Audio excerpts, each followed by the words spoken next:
My son-in-law handed me a dirty mop in front of 8 guests. My own daughter said, "You eat for free. Stop pretending you're sick and start cleaning." That night, I packed and vanished, leaving just a box in my room that would turn her husband's face white when they found it. Where are you watching from today? Drop your location in the comments below and hit that like and subscribe button. You know, I used to think the worst thing that could happen to a woman my age was losing her husband. Harold died 3 years ago from a heart attack, and I thought grief would kill me.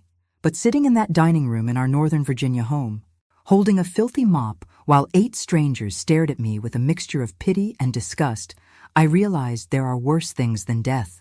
There's humiliation served up by your own family. Let me backtrack to how I ended up in that moment. Because nobody starts their story with the mop. They start with hope. When Harold passed, my daughter Jennifer insisted I sell our house and move in with her and Brad. "Mom, you can't be alone," she'd said, those concerned brown eyes working overtime. "We have that big house. The guest wing is perfect for you." What she didn't mention was that I'd be paying rent, groceries, utilities, and basically funding their lifestyle while pretending to be the grateful mother-in-law. Harold had left me well provided for. His life insurance policy of $500,000, plus our savings and investments, brought my total inheritance to about $1.1 million, comfortable for a 68-year-old widow, but apparently irresistible to a certain son-in-law, Brad Morrison, my son-in-law. 35 years old, works in finance, which I've learned is code for moves other people's money around and skims off the top. Tall, handsome in that artificial way that screams expensive dental work and hair transplants. Jennifer met him at some charity gala 2 years ago and came home glowing about his success, his charm, his potential. I should have paid more attention to that word, potential. The dinner party was supposed to be important for Brad's career. Investors, he'd called them, though they looked more like the kind of people who count other people's money for a living. Jennifer had been stressed for weeks, planning every detail like she was hosting royalty. I'd offered to help with the cooking, but Brad waved me off. "We've got catering, Maggie. Just try to stay out of the way." Stay out of the way. In the house I was paying for. The evening started normally enough. I'd dressed nicely, my good black dress, Harold's mother's pearls, and joined them for cocktails. The guests seemed pleasant, though I noticed how Brad introduced me. "This is Margaret, Jennifer's mother. She's staying with us temporarily while she adjusts." The pause before adjusts was loaded with implications I didn't like. During dinner, I'd excused myself to use the bathroom. When I came back, someone had spilled red wine on the cream carpet in the hallway. Not a huge stain, but noticeable. I was heading to the kitchen to get something to clean it when Brad appeared. "There you are," he said loudly enough for everyone to hear. His smile was razor sharp. "I need you to take care of this mess." He handed me the mop. Where he'd gotten it so quickly, I'll never know. "Jennifer mentioned you used to clean houses before you married Harold." The room went silent. 8 faces turned toward me, and I saw it in their eyes. The quick recalculation of my worth, the embarrassment on my behalf, the secondhand shame they felt watching this happen. Jennifer's voice cut through the silence like a blade. "Mom, you eat for free. Stop pretending you're sick and start cleaning." Pretending to be sick. She was referring to my arthritis, the reason I'd mentioned I couldn't help with the heavy preparations. The same arthritis that had me taking prescription pain medication and sometimes moving slowly in the mornings. I took the mop. What else could I do? Make a scene? Embarrass Jennifer further? So I cleaned the wine stain while 8 people watched and pretended to resume their conversations. But I heard the whispers. How sad. Poor woman. Must be difficult living on charity. After they left, Jennifer found me in my room. "Mom, I'm sorry about the mop thing, but you have to understand, Brad's under tremendous pressure. These investors could change our lives. And humiliating me in front of them helps how exactly? You're being dramatic. It was just cleaning. You've cleaned before." That's when I knew. My own daughter saw me the same way Brad did, as the help. Free labor with no dignity required. That night after they went to bed, I packed my suitcases. 2 years of living with them, 2 years of paying their bills while being treated like an inconvenience, 2 years of watching my daughter transform into someone I didn't recognize. But before I left, I placed a small wooden box on the dresser in my room. the kind of box that looks innocent enough until you open it. Harold had always said I was too trusting, too naive about people's true nature. He'd been wrong about the naive part, but right about the trusting part. I called a taxi at 5 in the morning and left through the front door. I didn't sneak out like a thief. I left like a woman who'd finally remembered her worth. I wonder how long it took them to find the box. I wonder if Brad's hands shook when he opened it. Because sometimes the woman holding the mop is the most dangerous person in the room. I'd been planning my exit strategy for 18 months, ever since I overheard Brad on the phone with someone named Marcus discussing the old lady's savings and how much longer they'd need to play nice. The box I left behind contained the first breadcrumb in a trail that would lead straight to his destruction. See, Harold might have been an accountant, but he taught me something valuable. Always keep records, always watch the money, and always have a backup plan. The morning after I moved in with Jennifer and Brad, I'd installed a voice recording app on my phone. Not because I suspected anything initially. I just wanted to capture family moments. Maybe record Jennifer's laugh or Brad's stories about work for later. Funny how the truth has a way of recording itself. Within a month, I had accidentally captured some interesting conversations. Brad talking to his friend Marcus about bleeding the old bat dry. Jennifer laughing when Brad called me the golden goose with arthritis. Most damaging of all, a phone conversation where Brad discussed moving my savings into an investment account he controlled. For my own protection, he'd tell me. The voice recordings went into a safety deposit box I'd rented under my maiden name, along with copies of bank statements showing mysterious transfers from my accounts, credit card charges I'd never made, and a detailed log of every financial manipulation they'd attempted. The wooden box contained one thing, a key to that safety deposit box, wrapped in a note with an address. But I'm getting ahead of myself. You want to know where I went after walking out of their house at dawn? I drove straight to the Riverside Motor Lodge on the outskirts of town, the kind of place where you pay cash and nobody asks questions. I'd been planning this moment for months, slowly moving money from my main accounts to a private account Jennifer and Brad knew nothing about. Harold's life insurance had been substantial, and his investments had grown nicely. I wasn't rich, but I had options. By 8 a.m., my phone was buzzing with increasingly frantic calls. I let them go to voicemail. "Mom, where are you? Your bed wasn't slept in and your suitcases are gone." Jennifer's voice, more annoyed than worried. "Maggie, this is ridiculous. Come home immediately." Brad, using his commanding tone that probably worked in boardrooms but had lost its effect on me. "Mom, Brad's investors called this morning wanting to discuss something about due diligence. He needs you here." Ah, there it was. They needed something from me.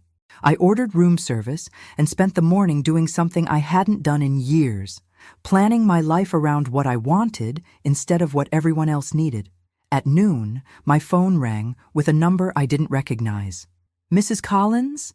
This is Detective Martinez with the Financial Crimes Unit.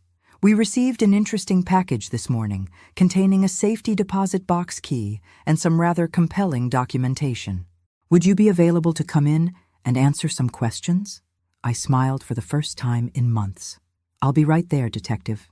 You see, the voice recordings were damaging, but they weren't the real weapon. The real weapon was Harold's final gift to me, a gift I hadn't understood until I'd lived with Brad and Jennifer for 6 months and started recognizing the patterns. Harold had been an accountant for 40 years. He'd also been quietly investigating his own son-in-law. 3 months before Harold died, he'd discovered discrepancies in Brad's investment firm, money moving in ways that didn't quite make sense, clients whose accounts showed gains that didn't match market performance. Harold had started documenting everything, creating a paper trail that led to one inescapable conclusion. Brad Morrison was running an elaborate Ponzi scheme. Harold never told me because he died before he could finish his investigation. But he'd left everything in a sealed envelope with our lawyer, with instructions to open it only if I ever felt threatened by Brad financially. I'd opened that envelope 6 months ago. The wooden box was just the appetizer. The main course was waiting for Brad at the Financial Crimes Unit, where Detective Martinez had received Harold's complete investigation along with my recorded evidence of Brad's plans to steal my money. My phone buzzed with a text from Jennifer. "Mom, Brad found your box. He wants to talk. Please come home." I texted back, Tell Brad I'm sure he does want to talk. The police want to talk to him too. The silence that followed was beautiful. But this was just the beginning. Brad Morrison had made one crucial mistake when he handed me that mop in front of his investors. He'd revealed exactly what kind of man he really was, and I was about to show him exactly what kind of woman he'd been living with. By 3 o'clock that afternoon, Detective Martinez and I were sitting in her office while she reviewed Harold's files. My phone had been buzzing nonstop. 13 missed calls from Jennifer, 7 from Brad, and 3 from numbers I didn't recognize. Mrs. Collins, Detective Martinez said, looking up from the documents, your husband was quite thorough. This evidence suggests your son-in-law has been operating fraudulent investment schemes for at least 3 years. The question is, how much of your money has he already stolen? I opened my purse and pulled out a folder I'd been carrying since my escape. Every penny, Detective. But here's the thing. I've been tracking it all. See, Harold had taught me to read financial statements long before he died. When Brad convinced Jennifer that I should consolidate my accounts for simplicity, I'd agreed. But I'd also been documenting every transaction. Every mysterious transfer, every unexplained fee, every investment that performed impossibly well on paper, but somehow never generated actual returns. He's been using my money to pay other investors, I explained. Classic Ponzi scheme structure. And Jennifer's been helping by convincing me to invest more whenever his house of cards needed propping up. Detective Martinez leaned forward. You're saying your daughter is involved? My daughter thinks she married a successful investor. She has no idea she married a criminal, but she's been his unwitting accomplice, pressuring me to trust Brad with larger amounts whenever he needed fresh capital. That's when my phone rang. Jennifer's name on the screen. Detective Martinez nodded. Answer it. We need to hear what they're saying now. Mom, where are you? Jennifer's voice was strained, panicked. I'm having a conversation with some very nice people about Brad's business practices. Silence. Then, what do you mean? I mean, Harold left me some interesting reading material about your husband's investment strategies. Fascinating stuff. Did you know Brad's been paying his early investors with money from newer investors? There's a name for that, Jennifer. Mom, you're confused. Brad explained everything. Those are legitimate investment returns. I looked at Detective Martinez, who was taking notes. Jennifer, sweetheart, when did you last see an actual dividend check? When did you last receive a real statement from a real brokerage firm? Another pause. Brad handles all that. He reinvests everything to maximize growth. Of course he does. Tell me, how much of my money has he invested for me this year? I don't know the exact amount. I do. $230,000. And you know what my account balance shows? 0. Because there never were any investments, Jennifer. Just promises and fake statements and your mother's money disappearing into Brad's bank account. I could hear muffled voices in the background. Brad was there, probably telling Jennifer what to say. Mom, Brad says you're upset about last night and you're trying to cause trouble. He says you've been confused lately, maybe having memory issues. Detective Martinez raised an eyebrow.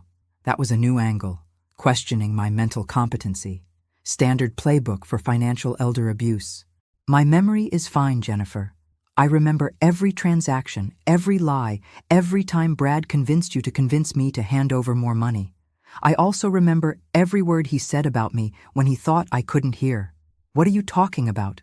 I'm talking about the voice recordings I've been making for 18 months. Would you like to hear the one where Brad calls me the golden goose with arthritis? Or perhaps the one where he discusses how much longer he needs to play nice before he can access my entire estate? The line went quiet, except for the sound of Jennifer breathing heavily. Jennifer, listen to me carefully. I'm sitting in a police station with a detective who specializes in financial crimes. Brad is in serious trouble, and if you don't distance yourself from his business immediately, you could be charged as an accessory. Mom, you're scaring me. Good. You should be scared. Your husband isn't who you think he is. I hung up and looked at Detective Martinez. How long before you arrest him? We'll need to verify some of the documentation, interview other potential victims. Give us 48 hours to build an airtight case. 48 hours. Long enough for Brad to realize his world was collapsing. Long enough for him to make some very desperate decisions. My phone buzzed with a text from an unknown number. You're making a mistake, Maggie. Some things can't be undone. I showed the message to Detective Martinez, who immediately called for a tech specialist to trace the number. Mrs. Collins, I think you should consider staying somewhere safe until we have Brad in custody. I smiled, thinking of the arsenal of evidence Harold had left me. Detective, I've been living in the enemy's house for 2 years. I think I can handle 48 more hours. But as I walked back to my car, I noticed a black sedan parked across the street. Same car I'd seen outside the motel that morning. Brad Morrison was many things, a liar, a thief, a manipulator, but he wasn't stupid. And cornered animals, even the white-collar variety, could be dangerous. I had 48 hours to finish what Harold had started. The question was whether Brad would give me that long. The black sedan followed me back to the motel, keeping a careful distance but making no effort to hide. I parked and walked calmly to my room, but my heart was racing. Brad was escalating faster than I'd anticipated. Inside my room, I deadbolted the door and called the one person I trusted with the full truth. Harold's brother Robert, a retired FBI agent who lived 3 hours away in Richmond. Uncle Robert, it's Maggie. I need help. What's wrong? I explained everything. The Ponzi scheme, the evidence, Detective Martinez, and the surveillance that had just begun. Robert listened without interruption, the way law enforcement types do when they're processing threats. Maggie, you're in immediate danger. A Ponzi scheme of that size means Brad's stolen millions, not just your money. People who lose that kind of money don't just call lawyers. They call other kinds of professionals. I mean pack your bag right now and drive to Richmond. Don't go home. Don't go anywhere predictable. Move fast and move smart. I was throwing clothes into my suitcase when my phone rang. Jennifer, again. Mom, please, Brad wants to fix this. He says there's been a misunderstanding about the investments. Jennifer, where are you right now? We're at home. Brad's making some calls to clear everything up. Listen to me very carefully. Pack a bag and leave that house immediately. Come to Uncle Robert's place in Richmond. Why would I leave my own house? Mom, you're acting paranoid. Because the FBI is going to raid your house in the next 24 hours, and I don't want you there when it happens. Silence. Then, the FBI? Your husband has stolen millions of dollars from dozens of people. Jennifer, this isn't just about me anymore. I could hear Brad in the background, his voice sharp and angry. Jennifer came back on the line, but her tone had changed. Mom, Brad says you've been planning this for months. He says you've been setting him up because you never liked him. So now I was the villain. Classic deflection. Jennifer, ask Brad to explain where your mortgage payments have been coming from for the past 2 years. What? Ask him to show you the actual investment accounts where my money is supposedly growing. Ask him for real statements from real brokerage firms. He handles all that. Because there are no accounts. Jennifer, there never were. Brad's been stealing from me to pay your bills and maintain his lifestyle, and using my credibility to attract other investors he could steal from. Another pause, then Jennifer's voice came back smaller, less certain. He says you're confused about how investment accounts work. I closed my eyes. My daughter was still choosing to believe him over me. Jennifer, I'm going to ask you one question, and I want you to think very carefully before you answer. In the 3 years you've been married to Brad, have you ever seen him go to an actual office? Have you ever met his colleagues?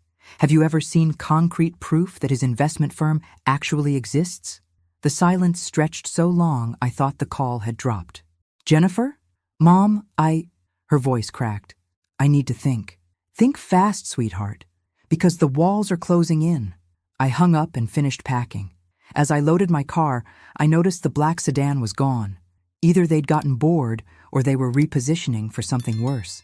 My phone buzzed with a text from Detective Martinez. Change of plans. Federal investigation launching tomorrow morning. Can you come in tonight to give formal statement? I texted back, on my way to somewhere safe. We'll call you from there. As I drove toward Richmond, my mind raced through the implications. A federal investigation meant this was bigger than just Brad's local scheme. How many people had he stolen from? How much money was involved? My phone rang as I hit the highway. Unknown number. Mrs. Collins, this is Agent Sarah Chen with the FBI Financial Crimes Task Force. Detective Martinez asked me to contact you.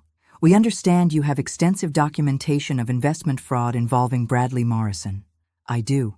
Ma'am, we need to meet tonight. Mr. Morrison's activities are part of a larger investigation involving organized financial crime. Your evidence could be crucial to stopping a network that's stolen from hundreds of victims. Hundreds of victims. My personal revenge against Brad had just become something much larger. Agent Chen, I'm driving to Richmond to stay with family. Can you meet me there? We'll meet you anywhere you feel safe, Mrs. Collins. But time is critical. We have reason to believe Morrison might attempt to flee the country. I thought about Jennifer, still in that house with a desperate man who was about to lose everything. My daughter, who still believed in him, who still thought this was all a misunderstanding. Agent Chen, what about my daughter? She's still with him. We're monitoring the situation. Our priority right now is securing your testimony and the evidence you've collected. My phone buzzed with an incoming call. Jennifer's name. Agent Chen, my daughter's calling. Don't answer. If Morrison is planning to run, he might try to use your daughter as leverage to force you to recant your testimony. The call went to voicemail. Then another call. Then a text. I looked at the text, and my blood ran cold. Mom, something's wrong. Brad's packing suitcases and making weird phone calls. I think you were right. Please help me. I pulled over and called Agent Chen back immediately. My daughter needs help, now. We're already on our way to the house, Mrs. Collins. Stay where you are and let us handle this. But as I sat in my car on the side of the highway, watching police cars race past with their sirens wailing, I realized something. This had stopped being about my humiliation with a mop. This was about saving my daughter from a man who had nothing left to lose. Agent Chen called me back 20 minutes later with news that made my hands shake. Mrs. Collins, when we arrived at the house, your daughter and son-in-law were gone. We found evidence of hasty packing and a laptop with its hard drive removed. Where could they have gone? We're tracking Morrison's credit cards and phone, but he's smart enough to know those can be traced. Ma'am, there's something else you need to know about your son-in-law. I pulled back onto the highway, driving toward Richmond with my phone on speaker. What kind of something? Bradley Morrison isn't his real name. His birth name is Bradley Marcus Hoffman. He's been using false identities for financial fraud for over a decade. Your daughter married a ghost. The road blurred in front of me. A ghost? Mrs. Collins, we've been tracking Hoffman for 3 years. He's operated Ponzi schemes in 4 different states under 6 different identities. He specializes in targeting families with elderly relatives who have substantial assets. My heart stopped. You're saying he targeted Jennifer to get to me? We believe so. His pattern is consistent. He identifies a potential target, researches their family structure, then arranges to meet and court a family member who can provide access to the target's finances. I thought about how Jennifer had met Brad at that charity gala, how charming he'd been, how quickly their relationship had progressed, how eager he'd been to have me move in with them after Harold died. Agent Chen, are you telling me my daughter was never anything more than a tool to him? I'm sorry, ma'am, but based on his previous operations, yes. He likely researched your family extensively before approaching Jennifer. He would have known about your husband's death, your financial situation, your close relationship with your daughter. I pulled over again, unable to drive while processing this information. Jennifer doesn't know, does she? She has no idea she was targeted. Given his MO, she's probably genuinely in love with him and believes their relationship is real. That's what makes his victims so effective.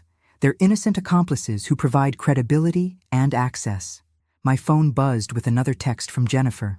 Mom, Brad says we're going on a surprise vacation. Won't tell me where. Something feels wrong. I'm scared. I read the message to Agent Chen. Mrs. Collins, that message suggests your daughter might be figuring out the truth. If Morrison realizes she's becoming suspicious, she could be in real danger. What kind of danger? His previous operations ended in one of 2 ways. Either he disappeared alone when the scheme collapsed, or what? Or the family members who could testify against him suffered convenient accidents. The highway seemed to tilt around me. Are you saying he might hurt Jennifer? I'm saying a man who's stolen millions of dollars and facing federal charges has limited options. If he can't disappear quietly, he might try to eliminate witnesses. My daughter, my beautiful, trusting daughter, was in a car with a professional criminal who might kill her to protect himself. Agent Chen, how do we find them? We're working every angle. Credit cards, phone pings, facial recognition at airports and bus stations. But Mrs. Collins, there's something you can do that might help. Anything. You know Morrison better than anyone else who's investigating him. You've lived with him for 2 years. Observed his habits, his preferences, his reactions under stress. Where would he go? What would he do when cornered? I closed my eyes and thought about Brad Morrison, or Bradley Hoffman, or whoever he really was.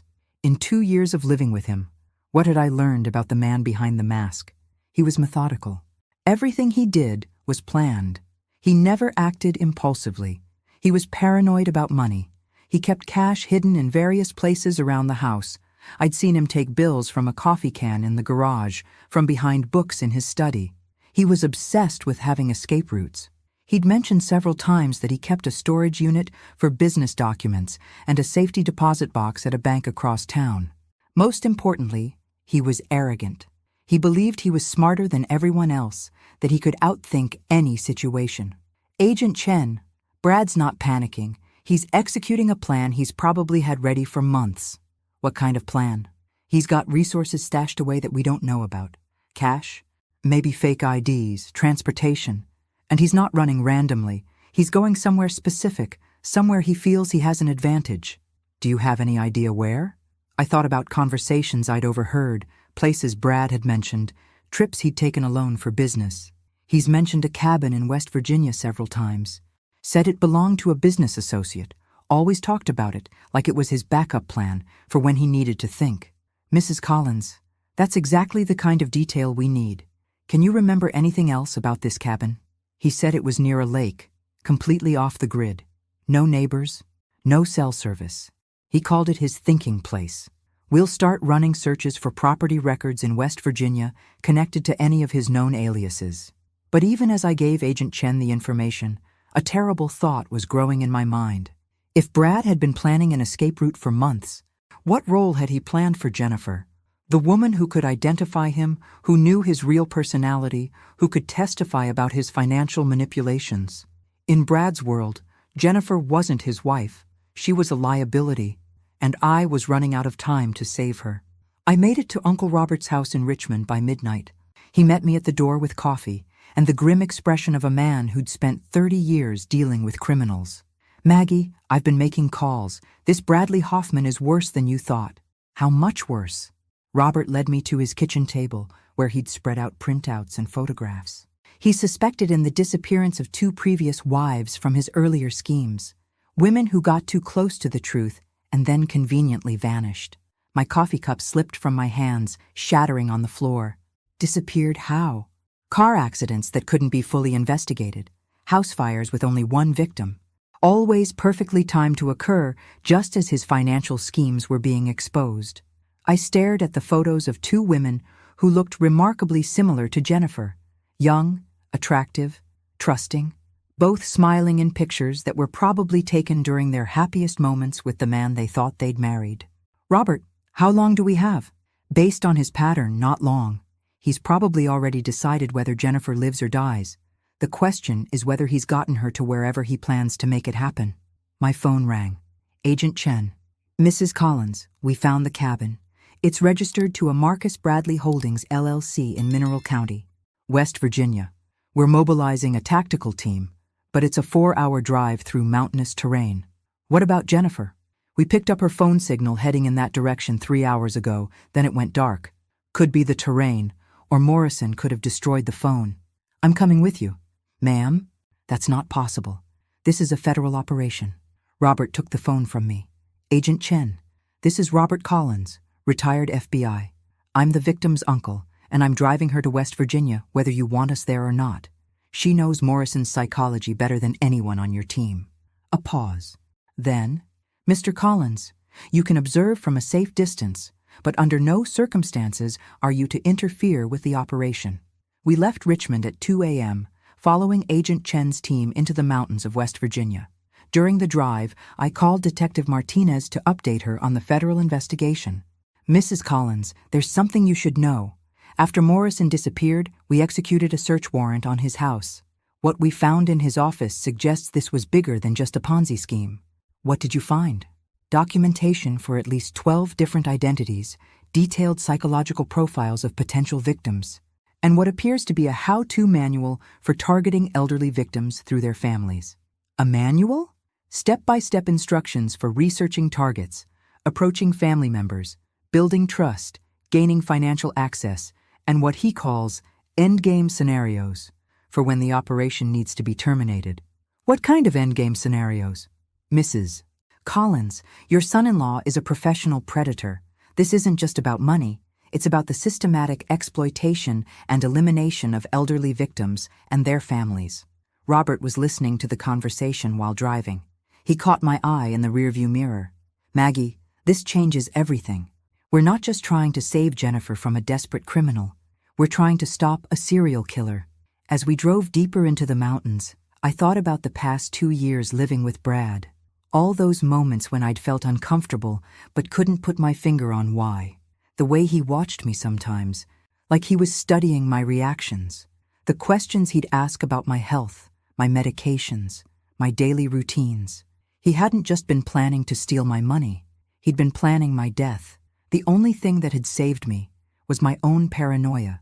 The voice recordings, the documentation, the evidence I'd been gathering without even fully understanding why.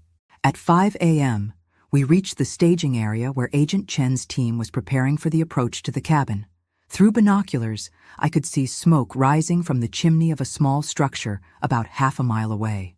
Mrs. Collins, Agent Chen said, handing me a radio. If Morrison follows his pattern, he'll try to make whatever happens to your daughter look like an accident. We need to move fast. What kind of accident? Based on the cabin's location and his previous MOs, probably a tragic fire. Remote location, no witnesses. Perfect cover story for a grieving widower who lost everything in the flames. I grabbed Agent Chen's arm. How long before you can get to the cabin? 20 minutes to get in position, maybe another 10 to secure the perimeter. That might be too long. Through the binoculars, I could see movement in the cabin windows. 2 figures, one noticeably smaller than the other. Jennifer was still alive. But for how much longer? My phone buzzed with a text from an unknown number. Maggie, this is Jennifer using Brad's phone. He's acting crazy, talking about fire cleansing everything. Please help me.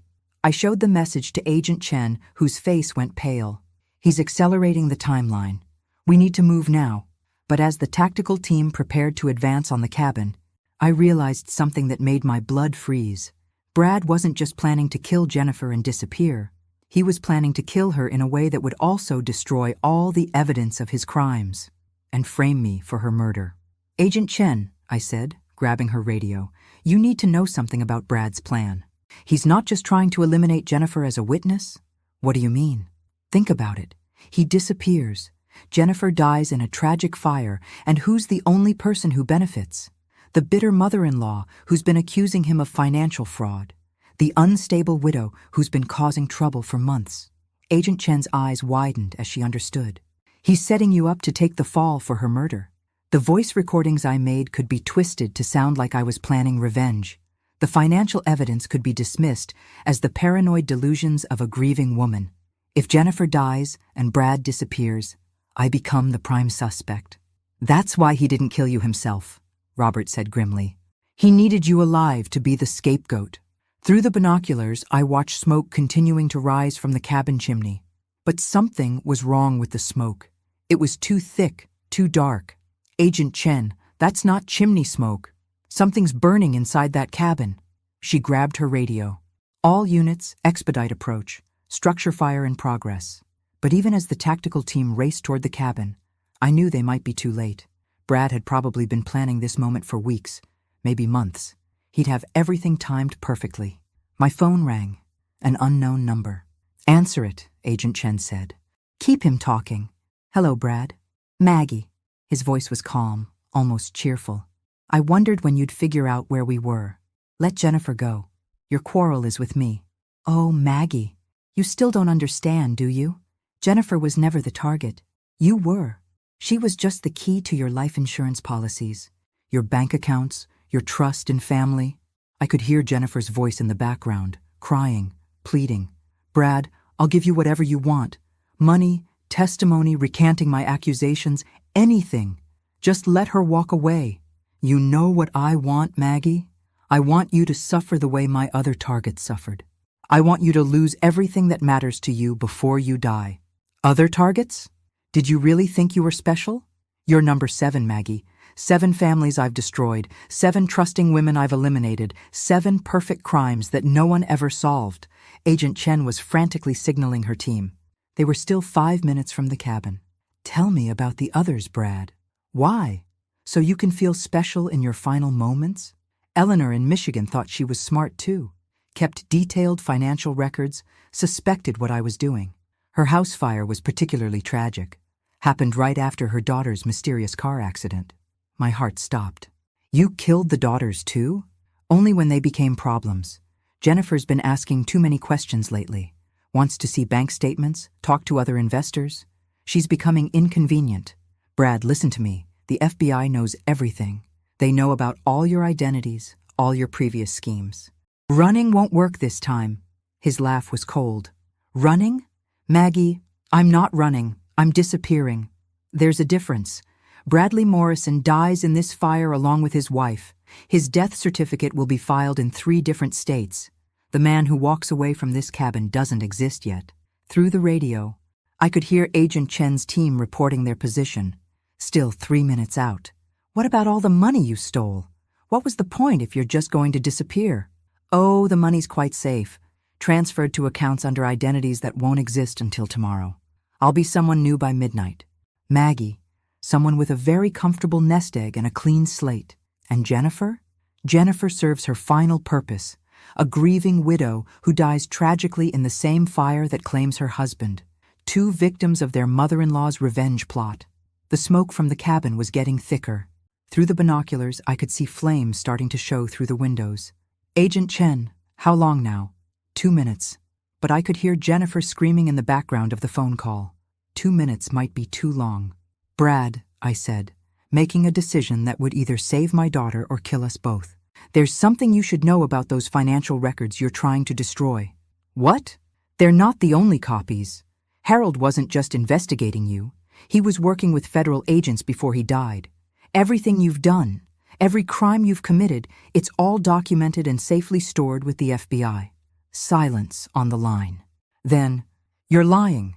Am I? How do you think they found you so fast? How do you think they knew about your other identities? That's impossible. Harold was just an accountant. Harold was an accountant who noticed irregularities in financial reports and did what any responsible citizen would do. He contacted the authorities. You killed the wrong person, Brad. The evidence was never in my house. Another pause. When Brad spoke again, his voice had lost its confidence. Even if that's true, it doesn't matter. You'll still lose Jennifer, and I'll still disappear. No, Brad, you won't. Through the binoculars, I watched as Agent Chen's tactical team surrounded the burning cabin. Because the man walking away from that cabin isn't going to be you. That's when I heard the gunshot. The gunshot echoed through the mountains, followed by absolute silence on the phone line. My heart stopped as I watched smoke pour from the cabin windows. Agent Chen, what's happening? Her voice crackled through the radio communications with her team. Alpha Team, report. Was that gunfire? Affirmative. Single shot from inside the structure, no movement visible through windows. I grabbed the binoculars, scanning the cabin desperately for any sign of life. The flames were spreading faster now, consuming the structure with a hunger that suggested accelerant had been used. They need to get in there now, I told Agent Chen. The structure's too compromised. If they go in and the roof collapses, if they don't go in, Jennifer burns to death. That's when Robert pointed to something I hadn't noticed. A basement window on the side of the cabin, barely visible through the undergrowth. Maggie, look at the foundation. That cabin has a basement. If Brad was planning this, he might have set it up as an escape route. Agent Chen was already relaying information to her team. Possible basement access on the east side. Approach with caution. Through the radio chatter, I heard one of the agents reporting, "Visual on the basement window. It's been broken from the inside. Recent damage." My phone rang again. Unknown number. "Answer it," Agent Chen said. "Maggie." Jennifer's voice, weak but alive. "Jennifer, where are you?" "I'm in some kind of basement under the cabin. Brad tried to..." Her voice broke into sobs. "Jennifer, listen to me. The FBI is outside. You need to tell me exactly where you are. There's a tunnel, Mom. Brad showed me a tunnel that leads from the basement to somewhere outside. He said it was his emergency exit. Where does the tunnel come out? I don't know. It's dark and I'm scared to go farther. Brad went ahead of me, but then I heard the gunshot, and he didn't come back. Agent Chen was coordinating her team's movement toward the basement area. Through the binoculars, I could see agents positioning themselves around the cabin's perimeter. Jennifer, you need to move through that tunnel. The cabin's on fire and it's going to collapse. Mom, what if Brad's in the tunnel? What if he's waiting for me? I looked at Robert, who had 30 years of FBI experience reading situations like this. Tell her to go, he said grimly. If Morrison's dead, the tunnel is her only way out. If he's alive and waiting in the tunnel, she's trapped either way. Jennifer, you have to move. Follow the tunnel and get as far from the cabin as you can. For the next 10 minutes, I listened to my daughter's terrified breathing as she crawled through what sounded like a narrow underground passage. Agent Chen had teams moving to try to locate where the tunnel might exit, but the mountainous terrain made it difficult to predict.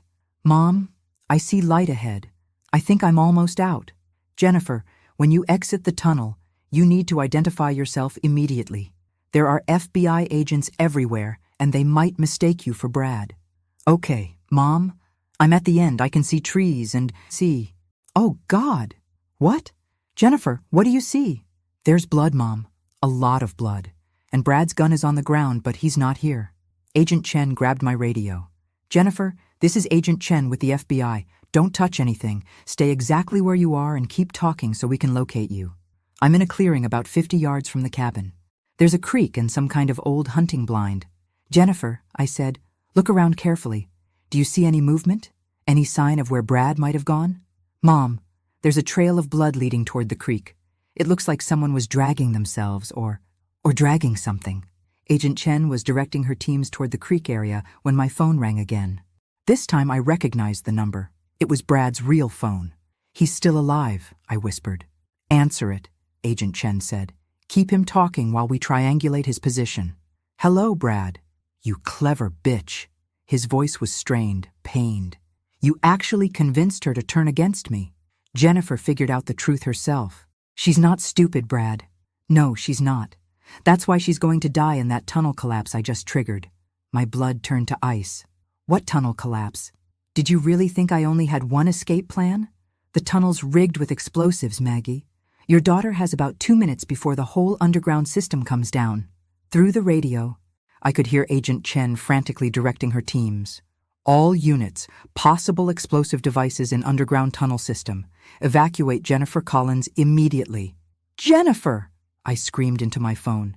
Get away from the tunnel entrance. Run toward the agents. But the line was dead. In the distance, I could see Jennifer standing in the clearing, confused by the conflicting instructions she was hearing. That's when the ground shook.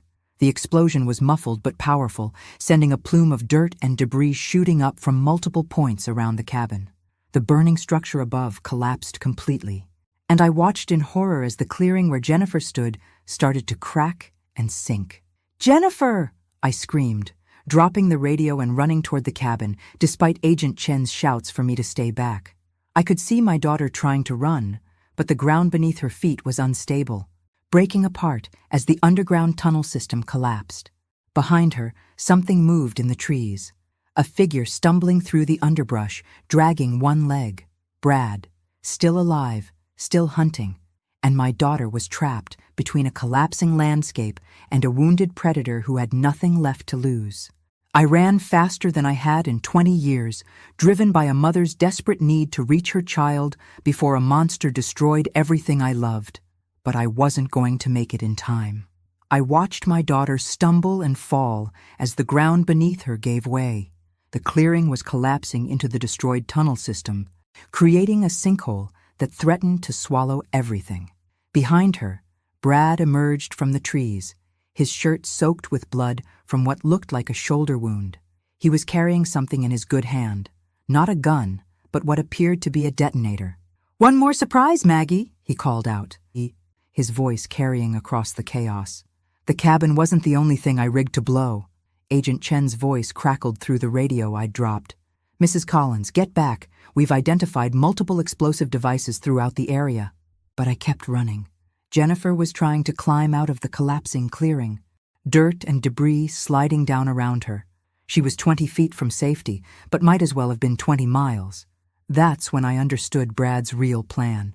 He hadn't just rigged the tunnel to collapse. He'd turned the entire area into a kill zone, with explosives planted throughout the surrounding forest. Anyone who tried to rescue Jennifer would trigger additional detonations.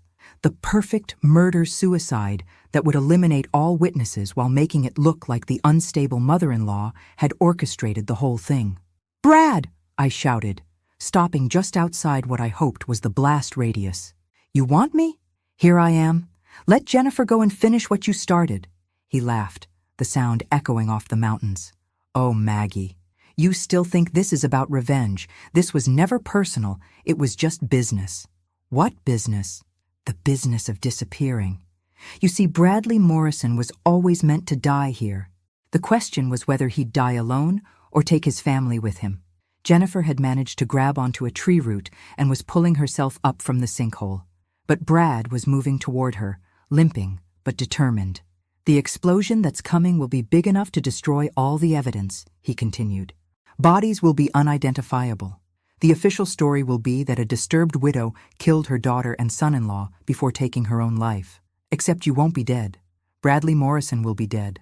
The man who walks away from here doesn't exist yet." Agent Chen's team was positioned around the perimeter, but I could tell they were afraid to move closer. Any sudden movement might trigger more explosives. That's when I remembered something Harold had taught me about men like Brad. Their arrogance was always their weakness. "Brad, there's something you should know about your perfect plan." "What's that?" "What's? Maggie? It's not perfect. In fact, it's full of holes."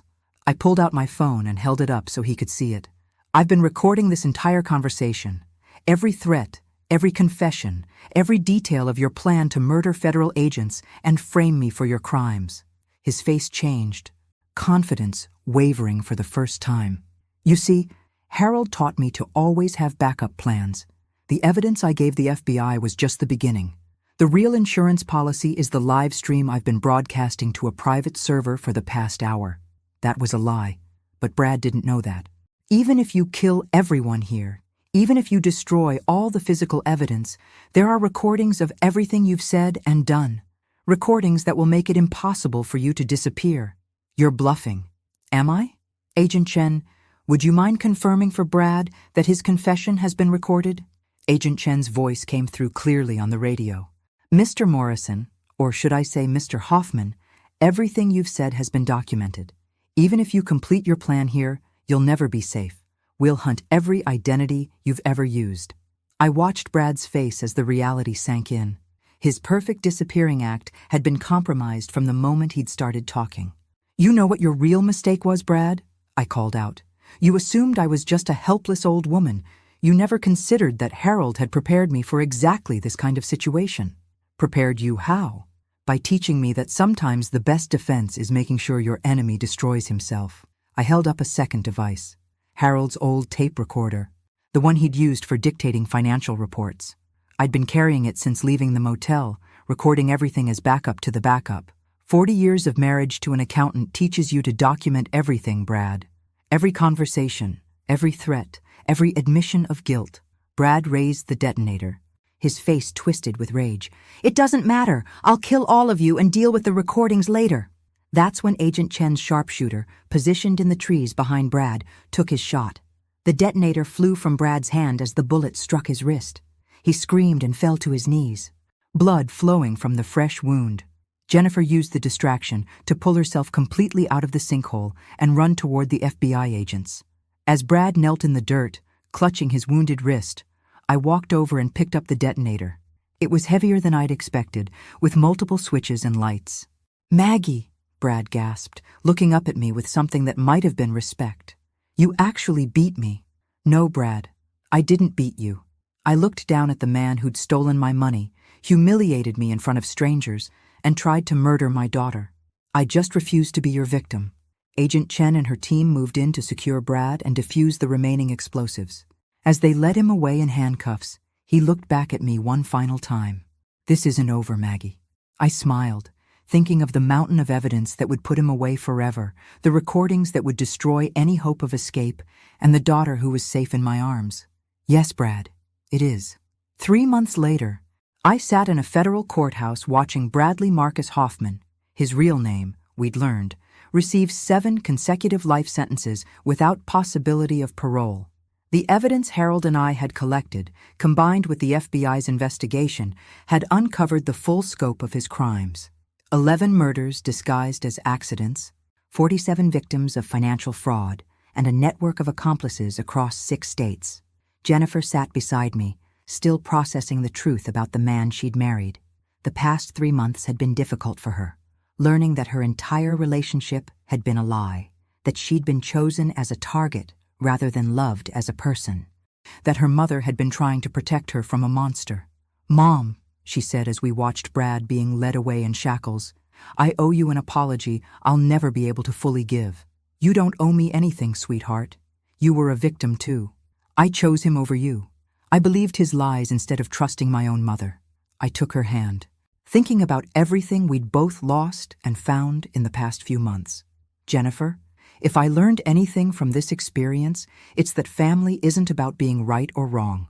It's about being willing to fight for each other, even when things look hopeless." After the sentencing, Agent Chen approached us with news about the restitution process. The FBI had recovered most of the stolen money from accounts Brad had hidden around the world. I would get back nearly everything he'd taken, plus damages from his seized assets. But the real victory wasn't financial. "Mrs. Collins," Agent Chen said, "I wanted you to know that your evidence has been crucial in closing cold cases across multiple states. You've helped bring justice to families who thought they'd never get answers about their loved ones." That evening, Jennifer and I sat in my new apartment, a place I'd chosen because I wanted to, not because I had to. We were planning a trip to Europe, something Harold and I had always talked about, but never done. "Mom, can I ask you something?" "Anything." "When did you first suspect Brad wasn't who he claimed to be?" I thought about it, remembering those early months when something had felt off, but I couldn't put my finger on what. "The mop," I said finally. "The mop? A man who really loved you would never humiliate your mother in front of strangers. The moment he handed me that mop, I knew he saw me as an obstacle, not family. Everything else just confirmed what that moment revealed." Jennifer smiled, the first genuine smile I'd seen from her since the whole ordeal began. "You know what the ironic thing is? He thought he was so smart, manipulating all of us. But he never realized the most dangerous person in that house was the woman he dismissed as a helpless old lady." I laughed, thinking about Harold's voice recordings hidden in the safety deposit box, the financial documentation that had taken down a criminal network, the simple act of documenting everything that had saved not just my life, but dozens of others. "Your father always said I was too trusting," I told Jennifer, "but he also taught me to trust and verify. Brad counted on the trusting part. He never considered the verify part." My phone buzzed with a text from Uncle Robert. "Saw the news coverage. Harold would be proud." Harold. I still missed him every day, but now I understood his final gift to me. Not just the evidence that had exposed Brad, but the knowledge that I was stronger than I'd ever believed. "Mom, what are you going to do now?" Jennifer asked. I looked around my apartment. My space, chosen by me, paid for with my money, decorated according to my taste. For the first time in years, maybe decades, I was living life on my own terms. "I'm going to be the woman I should have been all along," I said. "Independent, cautious when necessary, but never again willing to be anyone's victim. Even if it means being alone?"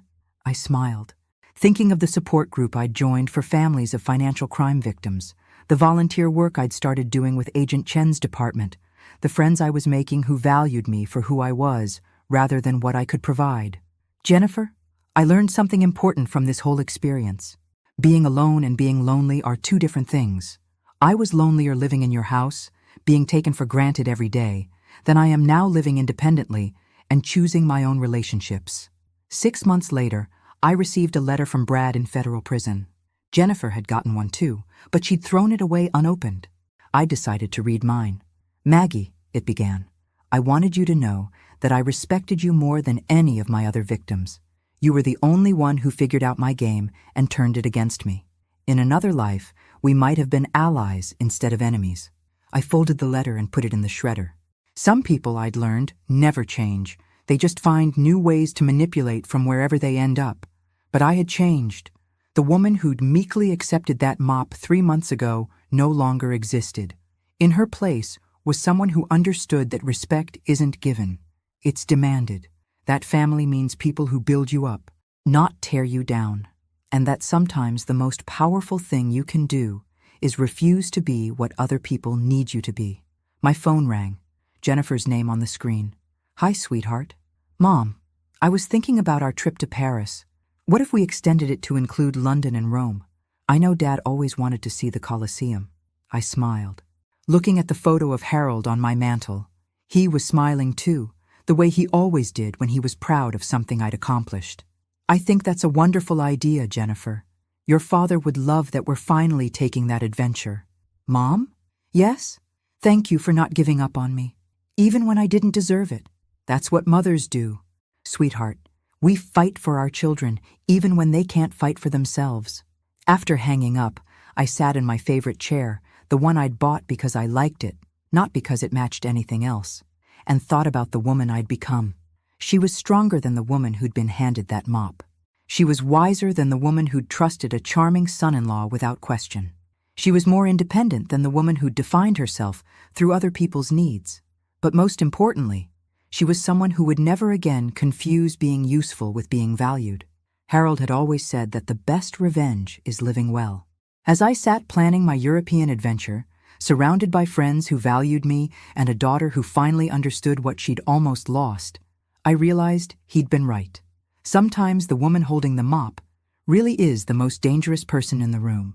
She just has to decide to stop cleaning up other people's messes and start making her own choices instead.